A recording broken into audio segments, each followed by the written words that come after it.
হরে কৃষ্ণ বন্ধুরা, অনেক দিন বাদে তোমাদের সঙ্গে একটা ছোট্ট ভিডিও নিয়ে আসলাম তালের বড়া। আমি আজকে গোপালকে তালের বড়া করে খাওয়াবো, তাই ভাবলাম চলো তোমাদের সাথে শেয়ার করি। অনেক দিনই ভিডিও দেওয়া হচ্ছে না, আসলে ছেলের পরীক্ষা, আমার শরীর খারাপ, এই নিয়ে চলছে। কি করবো বলো, এটাই জীবন, এইভাবেই চলবে। তো দেখো তালটা আমি মানে নিয়ে এসেছি, কিনে আনিনি বন্ধুরা, আমার ছেলের বন্ধু একটা দিয়েছে। ওরা যায় না স্কুলে, ওখানে অনেক তাল গাছ আছে জানো তো, স্কুলের ধারে একটু পাড়ার ভেতরে, তো সেখান থেকে ওকে দিয়েছে।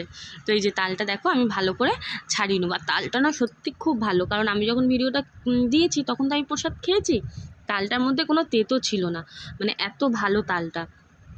আর তালটা পুরো ছাড়িয়ে নিয়েছি, নিয়ে আর এই যে দেখো পুরো গোলভাবে, কিন্তু তালটা না একটু শক্ত মতো ছিল, মানে দু একদিন থাকলে পুরো মজে যেত। কিন্তু কি করব, আজকেই যেহেতু দেবো বলেছি, সব কিছু জোগাড় করে রেখেছিলাম, সুজিটাও ভিজিয়ে নিয়েছিলাম, ওর জন্য আর বললাম না আজকেই করে দিই। একটু কষ্ট হয়েছিল, ওই জল দিয়ে মাখতে হয়েছিল, মাখলে তালে পুরো নরম হয়ে যায়। আর আমি তালের সব কিছুই করে দিই, তাল ছেনে, তালের মানে সুজি চিনি সব মাখিয়ে, কিন্তু ভাজে কিন্তু তোমাদের দাদাভাই, মানে ওই যে তেলের মধ্যে যে ফুলুরি টাইপের দেয় না, ওটা কিন্তু আমি দিতে পারি না। আর এই যে দেখো, আর তালটা খুব ভালো ছিল।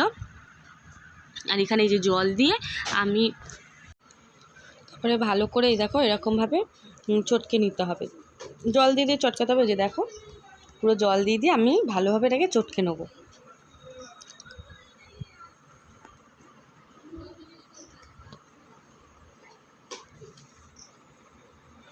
আর এই যে এই পাশেগুলো আমি চটকে রেখে দিয়েছিলাম, দুটো চটকে রেখে দিয়েছিলাম, আর ওইটা তোমাদের সঙ্গে দেখানোর জন্য ভালো করে চটকালাম। দেখো এমনভাবে চটকাতে হবে যে কাঁধ এমনিই বেরিয়ে আসবে।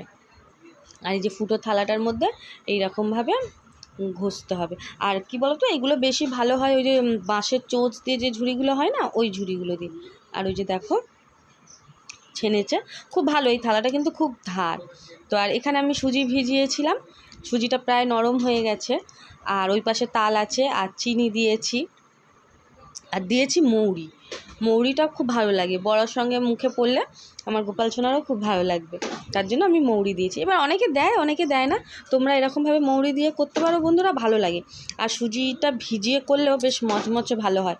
আর অল্প একটু তোমার ময়দা দিয়েছিলাম, একটু ময়দা না দিলে কী হবে বলো তো, তাহলে জিনিসটা শক্ত হচ্ছিল না, মানে একদম নরম নরম টাইপের হচ্ছিল, ওই জন্য।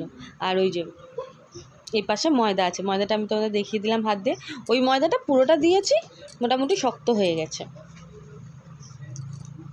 আর এখানে যে তালের কাতটা তৈরি করা হয়ে গেছে, ভালো করে একদম ফাটিয়ে নিয়েছি। হলুদ হলুদ লাগছে, কিন্তু হলুদ নয়, কালারটা বেশ কমলা টাইপের কালার ছিল, তালটা একটু পাকা পাকা তো হেভি ছিল। আর এখানে দেখো, আর এই কড়াটা কিন্তু অনেক বছরে পুরনো, এবছর প্রথম নতুন আমি বার করলাম। এমনি দস্তার কড়াই করি, ওই লোহার কড়ায়, আজকেই ননস্টিকের কড়া। আর তোমাদের দাদাভাই প্রণাম করে তালের বড়াটা ছাড়ছি, যেহেতু গোপালের নামে, আমরা রাধারানীর নাম করেই তালের বড়াটা ছাড়ছি। এই যে আমি বললাম না আমি সব রেডি করে দিতে পারি, কিন্তু এই যে এইরকমভাবে আমি দিতে পারি না। তোমার দাদাভাই বেশ খুব সুন্দর করে দেয়।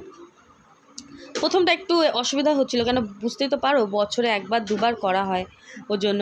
তারপরে একদম ঠিক বড় বড় করেছে। আর এই যে দেখো তালের বড়াটা গোপালের জন্য প্রথমটা তুলে রেখেছি, আর একটু ভেজে নিচ্ছি, তাহলে বাটিটা ভর্তি করে দিতে পারবো ওর জন্য। আর এই যে দেখো এই জামাটা অনেক দিন বাদে আমার গোপুসোনা পড়ছে, জামাটা আলমারির মধ্যে ছিল জানো তো। তো আর এই পাশে রাধারানী জামাটা উল্টে গেছে, তো ভাবলাম জামাটা আজকে পরাই, দুজনকে ম্যাচিং করে পরিয়েছি। আর এইখানটায় তালের বড়াটা সেবা দিয়ে দিয়েছি, ঠান্ডা করে দিয়েছি, বেশি গরম নেই। আর এখানে ননির হাতে একটা তালের বড়া দিয়েছি।